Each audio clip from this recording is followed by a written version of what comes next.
Welcome to STEM Talk. STEM Talk. STEM Talk. STEM Talk. STEM Talk. STEM Talk. Welcome to STEM Talk, where we introduce you to fascinating people who passionately inhabit the scientific and technical frontiers of our society.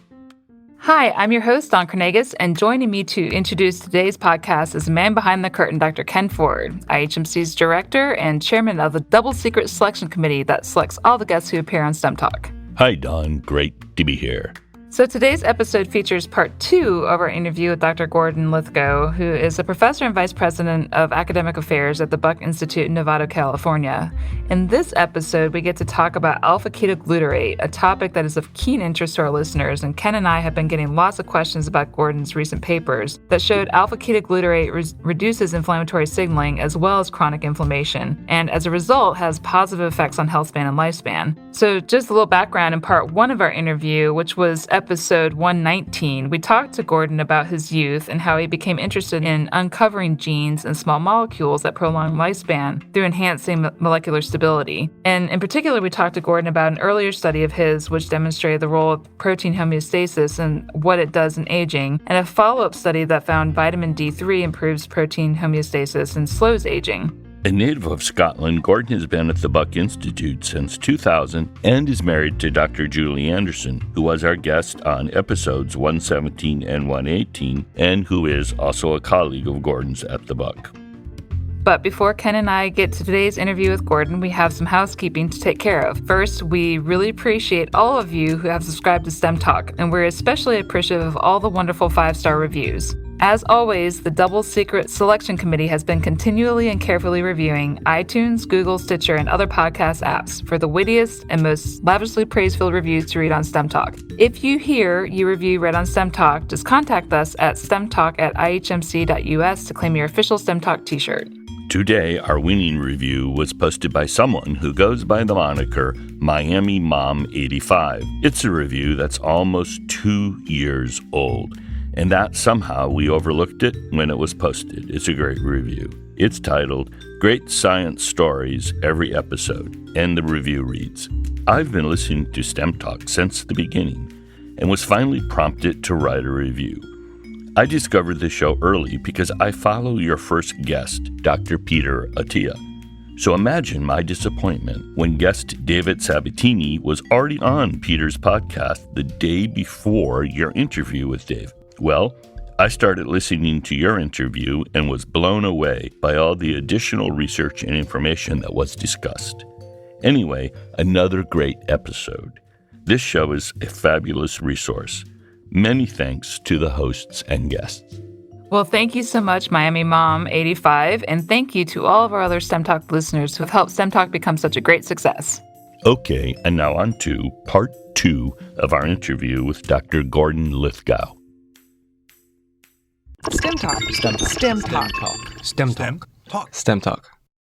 Your recent paper on alpha-ketoglutarate has generated a lot of buzz, and we've heard a lot from our STEM Talk listeners about this, partly because the study suggests that there's a readily available metabolite that may have a very positive effect on lifespan as well as healthspan. So previous studies have shown that blood plasma levels of alpha-ketoglutarate can drop up to 10-fold as we age. So can you explain for our listeners what alpha-ketoglutarate is and then how it's involved in so many of our fundamental physiological processes?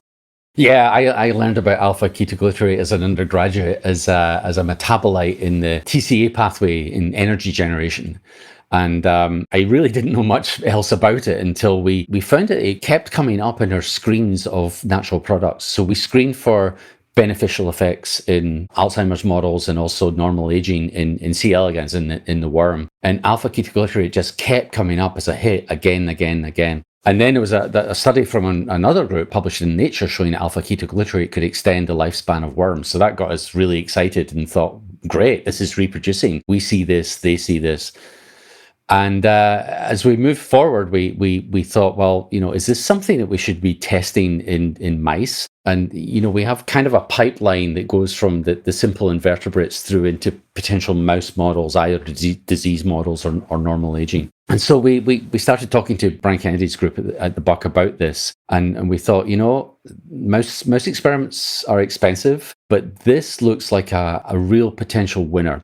I guess there's a different philosophy here. So one philosophy is that we should be searching for drugs, and drugs are generally diverse synthetic molecules that you can put a patent on, the pharmaceutical industry would appreciate. The other philosophy is, well, natural products are readily available, as you say, and they don't have the barriers toward regulation to commercialize. And we've always just been interested in natural products anyway, from a purely intellectual point of view of these are the kind of chemicals that worms and us and other animals are interacting with in the natural world. So let's work out what they do. So we tested alpha-ketoglutarate in A beta models in worms, and they did well there. And then we moved to the mouse. And at that point, now I'm reading about alpha-ketoglutarate because this is important as a major expensive mouse experiment multiple people in the lab are working on. Azar, my graduate student, Daniel, the postdoc, are working this, started feeding me the literature. And it was clear that this is not just a metabolite in the TCA cycle, but this is a cofactor for multiple enzymes and is involved in multiple biological processes. There's actually an enormous literature on alpha-ketoglutarate. It's an epigenetic factor, it's involved in cancer, it's involved in other diseases. So then it became really quite fascinating. Well, what would the effect be on normal aging for this metabolite that historically was simply involved in energy production? And as you say, it drops off with aging. And so really what we were trying to do was to restore levels in mice in late life. And as the paper outlines, the effects, I think, are quite dramatic. It does extend lifespan, but the really dramatic effect was it seems to compress the period of time where the mice are sick at the end of life. So compression of morbidity, which is an idea that goes back decades in humans, but it's just an idea that we could do this, that we could actually compress the period of sickness in life. I don't need to tell your listeners just how important that could be in terms of healthcare costs and human experience if we could really reduce that period of time of illness at the same time as extending lifespan. So I don't know. This has been a real privilege to be involved in this study, working with Brian's group, working with Azar, and just seeing the possibility. And that's all we're really saying is right now that there's a possibility that some agents, pharmacological agents, natural products, whatever, exercise, that there's interventions that can push the period of morbidity at the end of life. Kind of cool. Yes, it is. In your study, you fed the mice calcium alpha-ketoglutarate. Why calcium AKG rather than arginine AKG? You see AKG as a dietary supplement all over the place, used by athletes and bodybuilders, but it's always arginine AKG. Why calcium? Good question. Probably somewhat out of ignorance going into the study, and also coming from the worm. That was what we're using in the worm. So we had evidence that the calcium AKG extended lifespan, and so that wasn't something we were going to change up going into mammals. It's naivety, right? It's partly this philosophy of really accepting that what you see in a tiny invertebrate could play out in a mammal, could play out in humans. It's a naive assumption. But to be honest, and I'm talking about unpublished studies as well now, we have seen this time and time again where agents that are beneficial in the worm also seem to be beneficial in different functional domains in the mouse. I wouldn't expect it. I'm always delighted by it. I don't know if it's going to continue that way, that we're really going to be able to find drugs by following the course of worm experiments. But yes, so sorry, to answer your question, it was pure a naive assumption that what we're seeing in the worm could play out in mammals. That makes sense. And why did you start with it in the worm? Was it a result of a broad scan, or? It was a result of that was what was in the natural product chemical library that we started screening in the first place. Same chemical library that the vitamin D studies came out of, actually. So, yeah. So, Gordon, when your paper came out in Cell Metabolism, you're quoted as saying, the nightmare scenario has always been life extension with no reduction in disability. Yeah. But in this study, the middle-aged mice you and your colleagues treated got healthier over time, and even the mice that died early saw improvements in their health. So I'm guessing this is pretty exciting as a finding for your lab. Can you elaborate on this apparent extension in health span? Yeah, I mean, this is, I don't think that our study is definitive in any way whatsoever, but there's a debate in the aging community about if you extend lifespan, do you always see an increase in health span? That's the first question. And I think there's certainly evidence that you do see an increase in health span. In other words, the period of life where you're disease-free. And again, we're talking about worms and flies here and mice, but that's where the field is, and we're thinking that you can increase health span. But that does not address the period of illness, right? So you could see, let's imagine a 20% increase in lifespan, a 10% increase in health span. Well, actually, that results in an increase in the amount of time of illness, of disability. And the reason that that's a nightmare scenario is that that's where the economics is, and that's where the suffering is. So two broad outcomes would be great. One is that the period of illness is the same. So you see an increase in lifespan. There's a decline that's the same despite the intervention. And then, there's death. An even better outcome would be if you see an increase in health span and then there's a short period of illness and decline before death. And we know this exists. It's not ridiculous. We know that there are centenarians, super centenarians, who are highly productive in their lives. They're up a ladder, tending to their garden at 105. They have a short period of illness and then pass away. And generally, most people would say that that's a desirable outcome right now. I mean, I know that there's people who want to live a lot longer than we do currently, and that's another story. But right now, for human life expectancy, a desirable outcome would be a short period of illness. Mm-hmm. And with the mouse experiments, that's kind of what we think we saw. And and we had to go to great lengths, thanks to super critical reviews of the paper originally, which is great.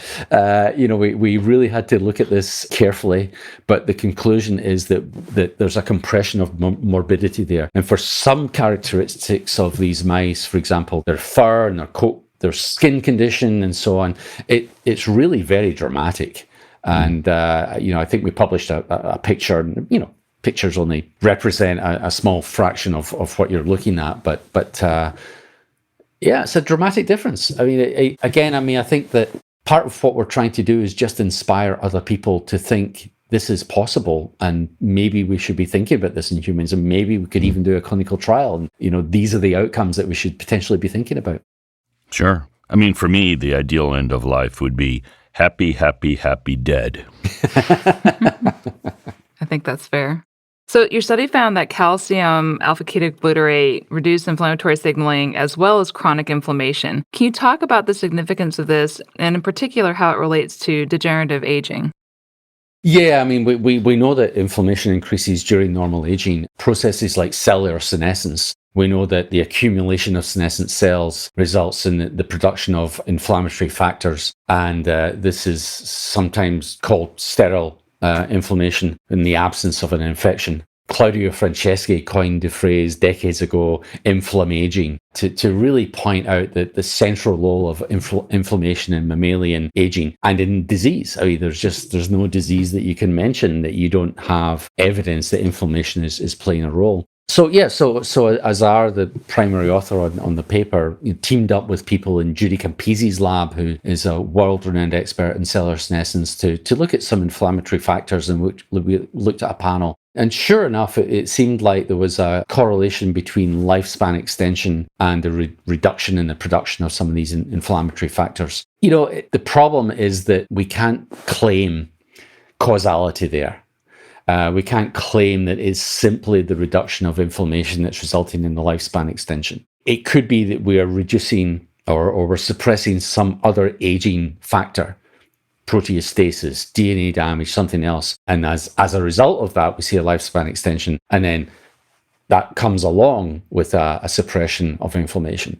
So causality is really difficult, but we do see it. And that definitely is one potential explanation as to why we're seeing beneficial effects. I'm sure you're aware that some of us in the aging field talk about the hallmarks of aging, anywhere between 7 and 9 different molecular mechanisms that contribute. Inflammation is, of course, one of them. And I think what many of us are seeing, that the hallmarks of aging are actually really tightly linked together. And so when you target one or you affect one, you actually have effects on all the others as well. And so the hallmarks really represent the aging process, and targeting the aging process is having these more global effects, including on inflammation.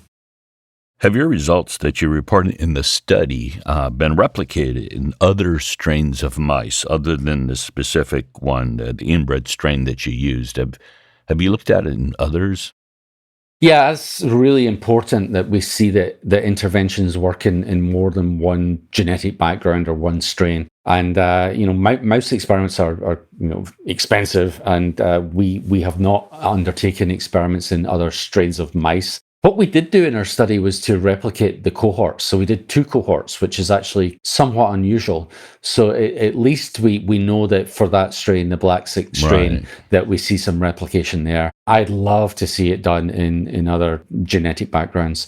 And going back to our work in worms, we do see that there are important effects on genetic background. For example, metformin. This is work with Patrick Phillips and Monica Driscoll. That metformin, which I think we're talking about all the time because it's a potential clinical trial candidate in humans, it does vary. It varies a lot between different genetic backgrounds. And, if we extrapolate from worms to humans, that might mean that some humans are going to be responsive and some may not be.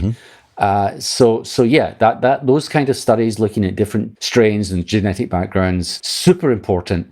Difficult to get funded. And, you can imagine if you're a young investigator starting up your lab in a major university and you're applying for your first grant, that grant's not going to be to try and replicate someone else's data. No, that's not going to fly. Right. And that's sad because those are super important studies to be funding. It is.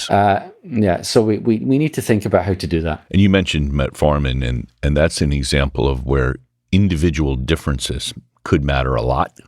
Yeah. Where if you look at the broadest data sets for metformin, it looks like it should be in the water supply. But if you sort of Yes. tease it apart a little, you realize that lots of those people are insulin resistant. Maybe they're pre-diabetic.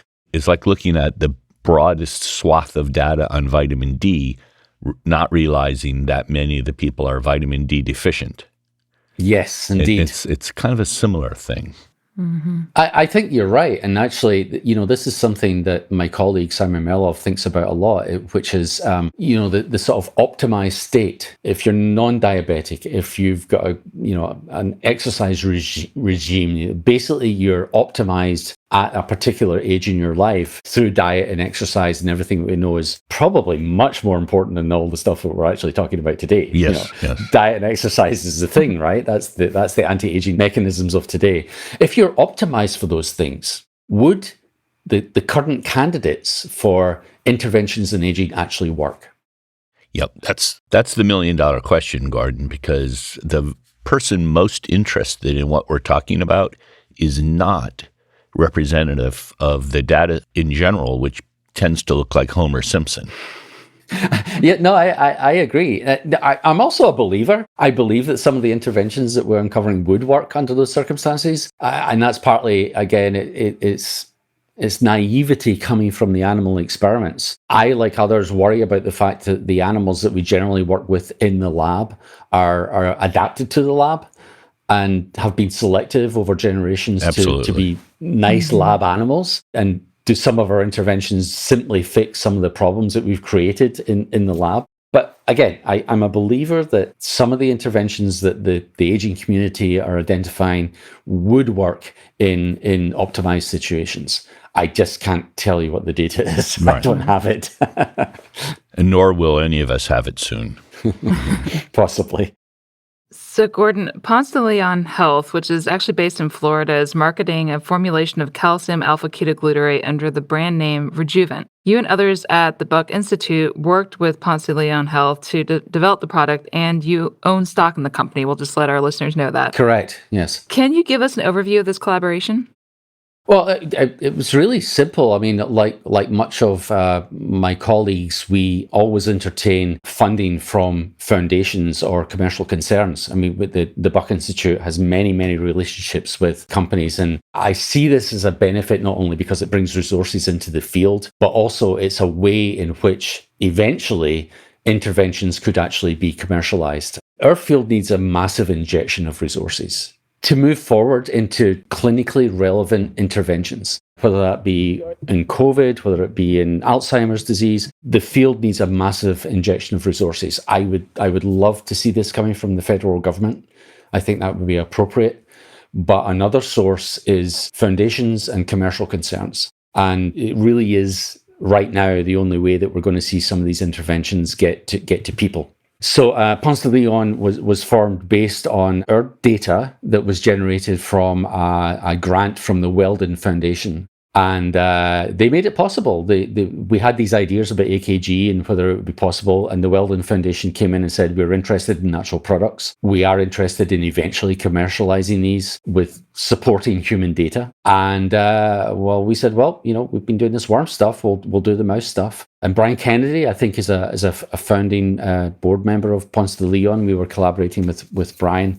And so it's one of many, actually. It's one of probably over 150 new biotech companies around the world that are focused on interventions on aging. So we don't currently have any relationship other than the fact I am a shareholder, as you said, but we wish them well.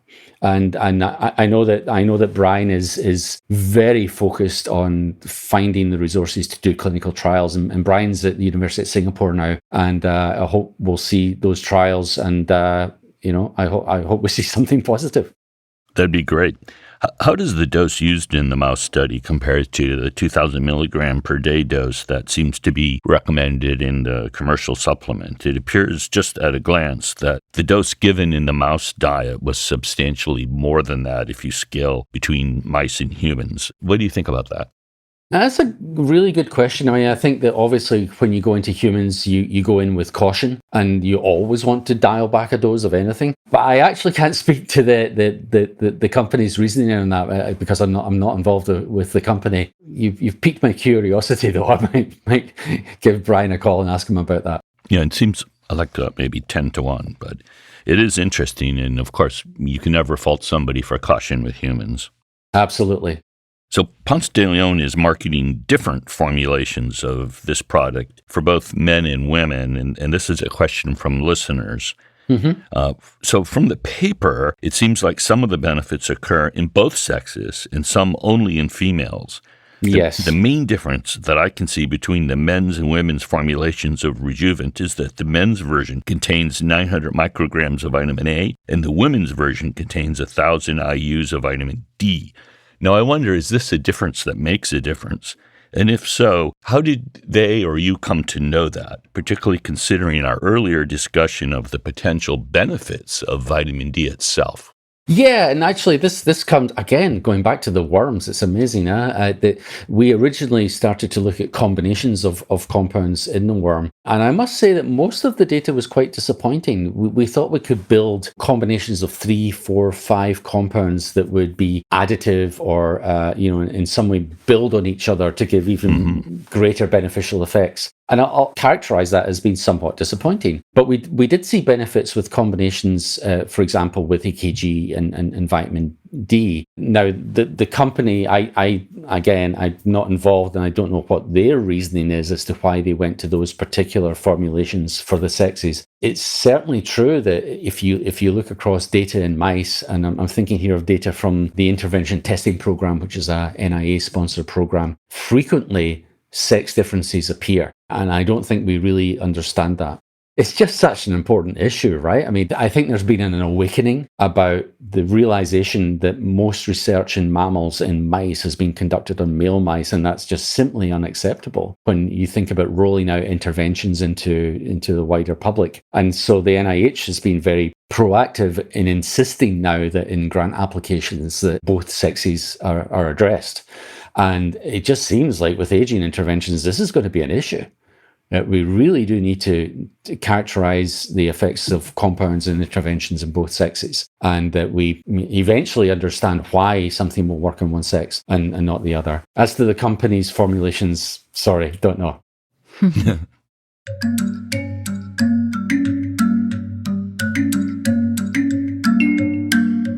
STEM Talk is an educational service of the Florida Institute for Human and Machine Cognition, a not-for-profit research lab pioneering groundbreaking technologies aimed at leveraging and extending human cognition, perception, locomotion, and resilience.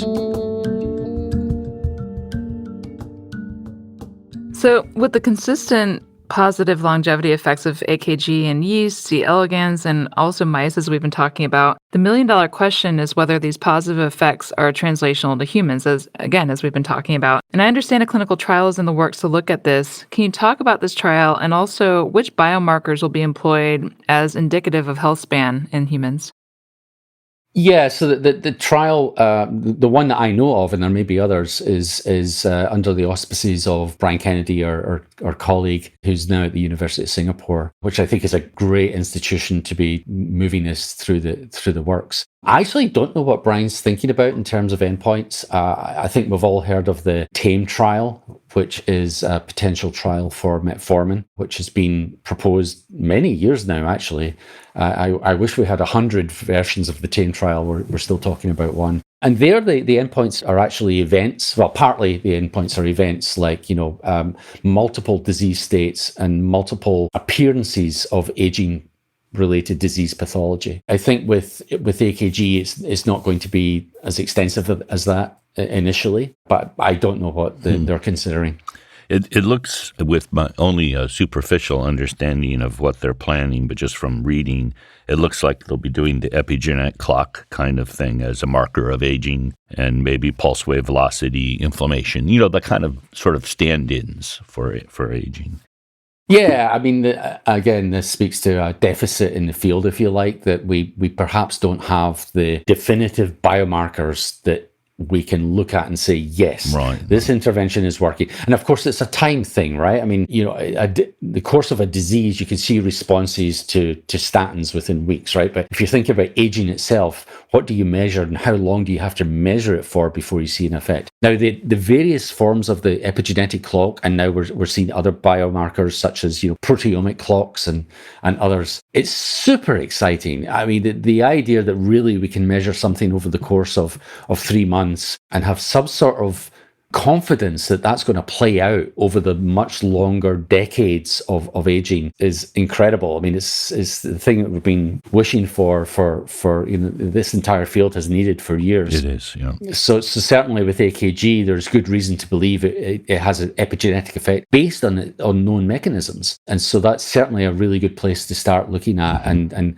connecting it to the data in animal models and in human cohort populations showing that epigenetic factors or markers are predictive of longevity.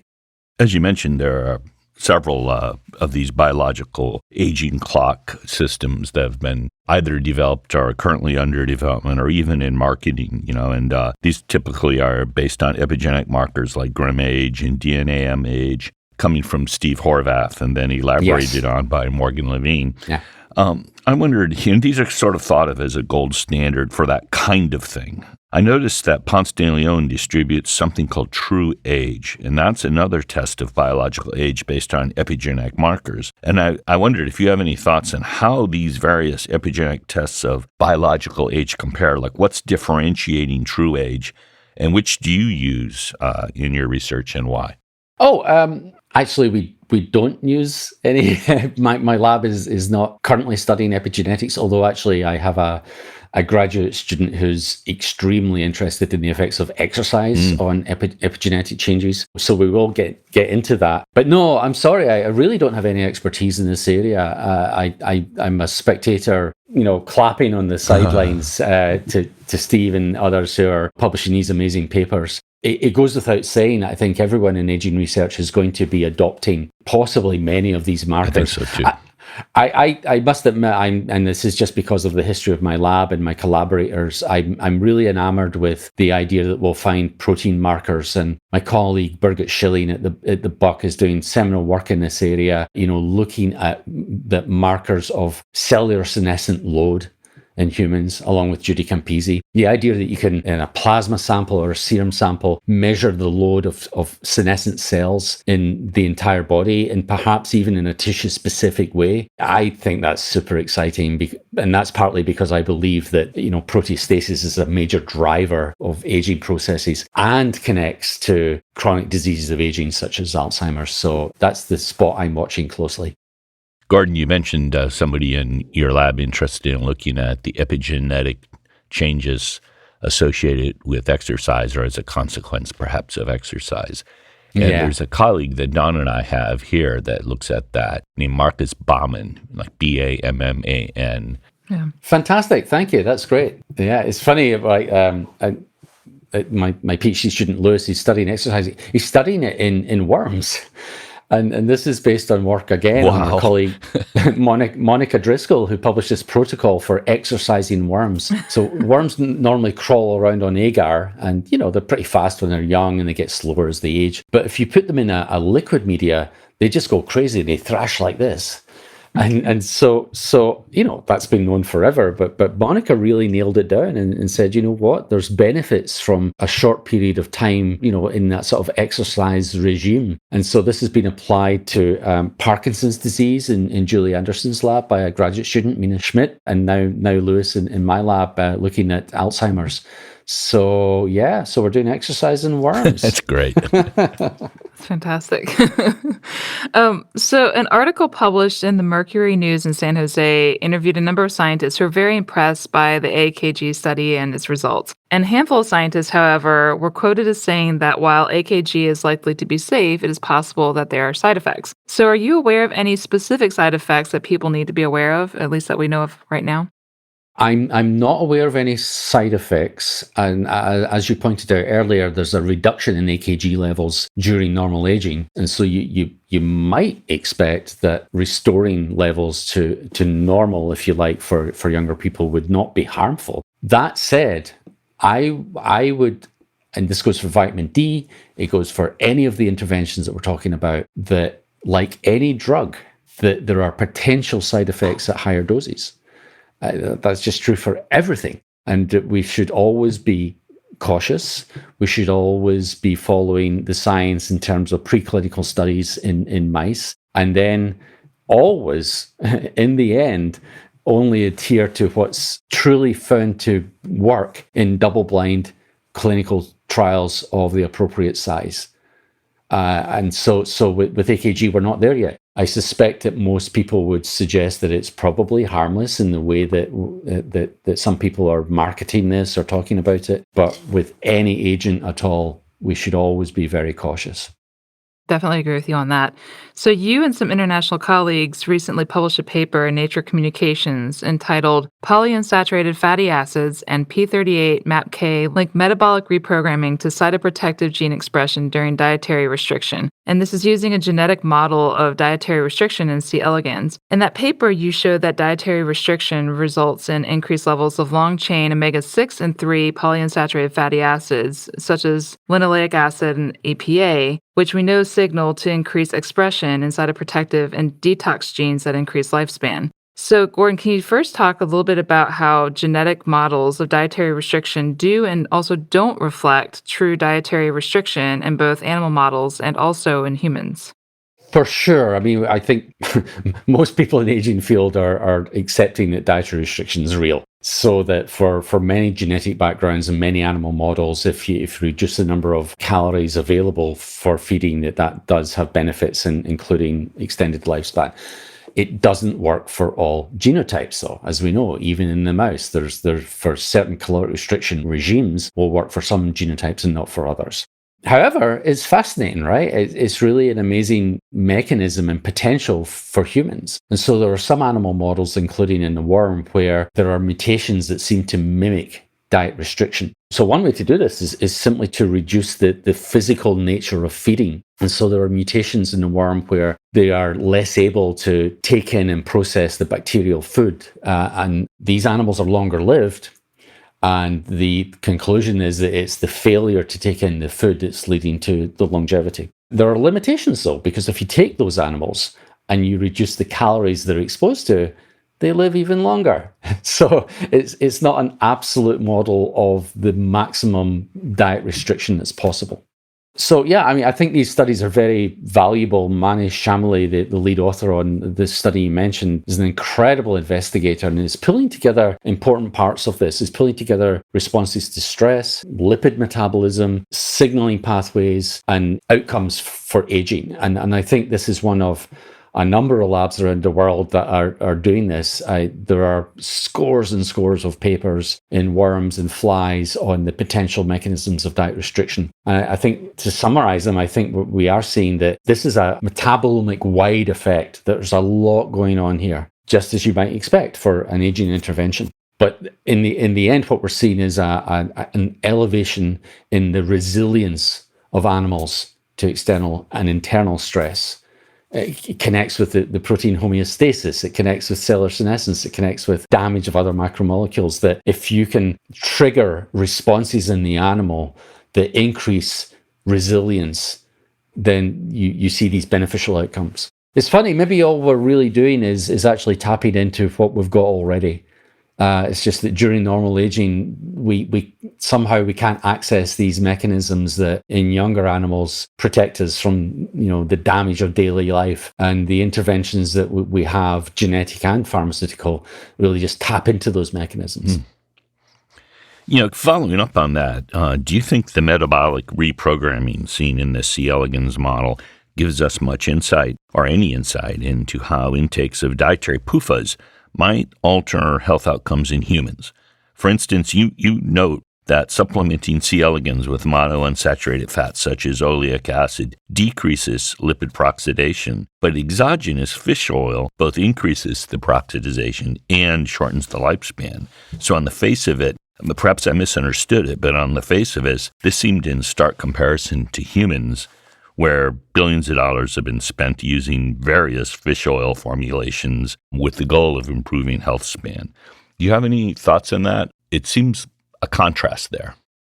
Yeah, no, I don't really have any insight into this. I think it's unfortunate that much of what we try to do in terms of interventions in humans is sometimes not based on the best clinical data that we could have. I don't think I'm saying anything that surprises anyone here. Not only is many of the supplementations not necessarily proven to protect against aging, and I say aging here because that's important. It's not that some of the supplementations are protective against frailty or disease. I don't have any opinion on that. I'm just saying that much of what is marketed has not been tested in aging. And it goes back to the fact that we don't have good biomarkers. We don't have massive, expensive studies measuring lifespan in people. I mean, the metformin study has really, everyone wants to see that study done.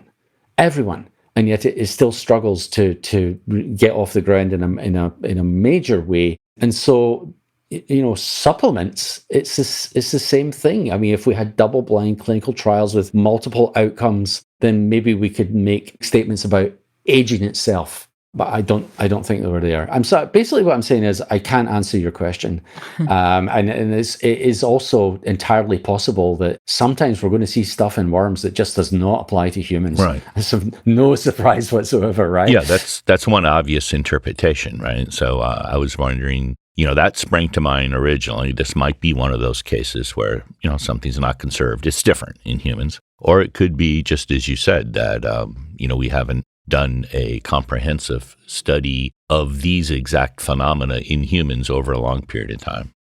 Right. And again, I mean, think about the bell curve for interventions. And, the idea that an intervention can be good for you at a certain level, but then beyond that can be harmful for a gazillion reasons. So in the laboratory with a genetic mutation, basically you're setting the scene for a certain point on that bell curve. And most of the time we don't investigate the entire range of things. So for example, we published this paper with a compound, Mark Lukanik, very talented scientist, showed that he found a compound, a synthetic compound, that was a diet restriction mimetic. And he showed in the worm by changing the levels of the diet that the compound shifted the bell curve. And so under the conditions that we were looking at, you saw this incredible lifespan extension, great benefit, but it was really just a shift in the bell curve. It was a shift in the response of the animal to the level of the diet. Yeah. And so if we had been looking at a different concentration, if we'd been looking at a different level of feeding, we'd have got a different result. So, Gordon, can you talk about how you and your colleagues came up with the word geroscience and what it refers to? So the Buck, when it opened 20 years ago, was kind of an odd place because I had people interested in lifespan and worms and flies, but it also had specialists in breast cancer and stroke and Alzheimer's and Parkinson's. And they were all essentially in the same building, lab beside lab, office beside office. It took about 5 or 6 years to realize that many of us were kind of working on similar biochemical pathways. And that was, wow, shocking to begin with, that the TOR pathway would be involved in both breast cancer and lifespan in flies. But actually, geroscience came about because the NIH had a really interesting idea, and that was that they should fund interdisciplinary science. And this was a giant experiment within NIH. NIH, as you know, it funds its science pretty much in silos. Pretty much based on individual diseases or in individual tissues. And each of those divisions is competing for resources with each other. So this experiment was to fund scientists who were working in different disciplines but wanted to work together. And we were aware that we were already doing this, that the Buck had these different people, different disciplines, and we were already collaborating with each other. And we were also aware that the neuroscientists had gone through this process previously, that neuroscience was an umbrella term for a bunch of people that previously had been doing different things. These were people studying neurons in worms, studying psychological diseases, studying neurological diseases. Neuroscience became this umbrella term where everyone went to the same meeting, everyone tried to publish in the same journal, Journal of Neuroscience, and it became a coalesced field. And so we thought, well, why don't we just do that? Why don't we just do geroscience to represent the science at the interface of multiple chronic diseases of aging and the basic biology people who were studying lifespan in worms and flies? And so we actually had a meeting about applying for one of these grants, and someone said, well, what are we going to do? We know that this is appropriate for us, but what are we actually going to do? And I just went up to the whiteboard and wrote geroscience. I went, oh, okay. That's a great story. So, Gordon, this is certainly an exciting time to be in the field of aging. So where do you think the future of aging research is headed? And also, just what are some of the questions that you and your colleagues at Buck will be addressing in the years to come? Well, I do think that the field is at an inflection point. I mean, I've been thinking about aging for 30 years now. It's crazy. Initially, just as an intellectual curiosity. I mean, it's mysterious, right? I mean, why, if we're the product of Darwinian natural selection, how is it that this process allows animals to fall apart and not reproduce? It didn't seem to make sense. And we've got reasonable explanations about that. But the field has really changed. It's changed from being a science project into being something that could dramatically change human health. And I certainly would never have thought that I would be someone saying anything like that as a fairly conservative scientist, really just interested in the biology. But I truly believe it based on what we're seeing in animal models. So what we're seeing is that we can extend lifespan, we can extend health span, looks like we can even compress morbidity. So is that possible to translate that into humans? And so what we need is an increased number of preclinical research projects that are really focused on what might be outcomes in humans, thinking about frailty, thinking about resilience. And we need our clinical colleagues to take this on board, that this actually might be a way to combat or postpone the worst diseases that we face, including pandemics. I think that the idea of targeting aging as a way to prevent human disease is now a reality, at least amongst the basic scientists. And that what that means, I think, is that we need to look at how we study age-related disease, how we fund age-related disease, how we nurture commercial concerns that are interested in doing this. I mean, this is across the board. This is all of biomedicine and health, and how I hope that what we're moving from is essentially, at least in some countries, an industry of treating symptoms and an industry of looking after people who are sick and turning that into an industry which prevents disease. I know it sounds big and radical and you're just listening to some worm guy here, but I truly believe that this is the case, that we can move towards prevention and everything that means for human health. you can't walk through a geriatric psychiatric ward and not want to do something about it. And we've failed time and time and time again by taking a disease-specific approach and trying to find interventions for specific disease pathologies. If aging is a common cause of human disease in late life, that's what we study, that's what we target. And I think it's happening, to be honest. I'm really optimistic about this. I'm more excited now about this field than I've ever been in my life. I can't believe how human relevant the experiments appear to be turning out. And it's an incredible privilege to be in this field right now. Well, we're definitely excited about the work that you all are doing and following what you do in the future. So when we talked to your wife, she said that you were the cook in the house. And I understand that just about every week you reach for the turmeric and make a curry. So is there any special reason that you have such a fondness for curry, and why turmeric? Well, so I went to graduate school in Glasgow, Scotland, which is a huge curry city. Wonderful, wonderful curry restaurants there. So that was the introduction. But yeah, then I started to make it myself. About 9 years ago, we published a paper in Nature that showed that chemical compounds that bind to proteins that form amyloids, like A-beta, those chemical compounds could slow the rate of normal aging in worms. And one of those compounds was curcumin, which is the yellow agent in turmeric, the Indian spice. And so I was like, great, I'm already making curries, but now I've got evidence with our own eyes that curcumin could actually slow aging, and there's a big literature on curcumin and its beneficial effects. So that's what that was all about. And so I think every time I reach for the turmeric, I think about that paper, and I hope that there's some benefit there. And good food. Absolutely. Yeah. Well, Gordon, it's been so fantastic having you on STEM Talk. Thank you so much for joining us today. Thank you so much for your interest and your terrific questions. Yes, it's been great fun, Gordon. It's very enlightening, and I'm sure the listeners will enjoy it very much. Awesome. Best wishes to everyone. Thank you. You too. Have a great day. Thank you. STEM Talk. STEM Talk. STEM Talk. STEM Talk. So that was so much fun talking to Gordon, and Gordon and his colleagues certainly have a ton on their plate, and no wonder his interview was 2 hours long, and we had to break it into 2 parts. I definitely agree with Gordon that aging research is at an inflection point, and this interview definitely shows that. That's true, Don, and it's exciting because aging research is still such a young field. As Gordon pointed out, the term geroscience didn't even exist 20 years ago. Pretty crazy to think about, but exciting work ahead. If you enjoyed this interview as much as Ken and I did, we invite you to visit the STEM Talk webpage where you can find the show notes for this and other episodes at stemtalk.us. This is Don Cornelius signing off for now. And this is Ken Ford saying goodbye until we meet again on STEM Talk.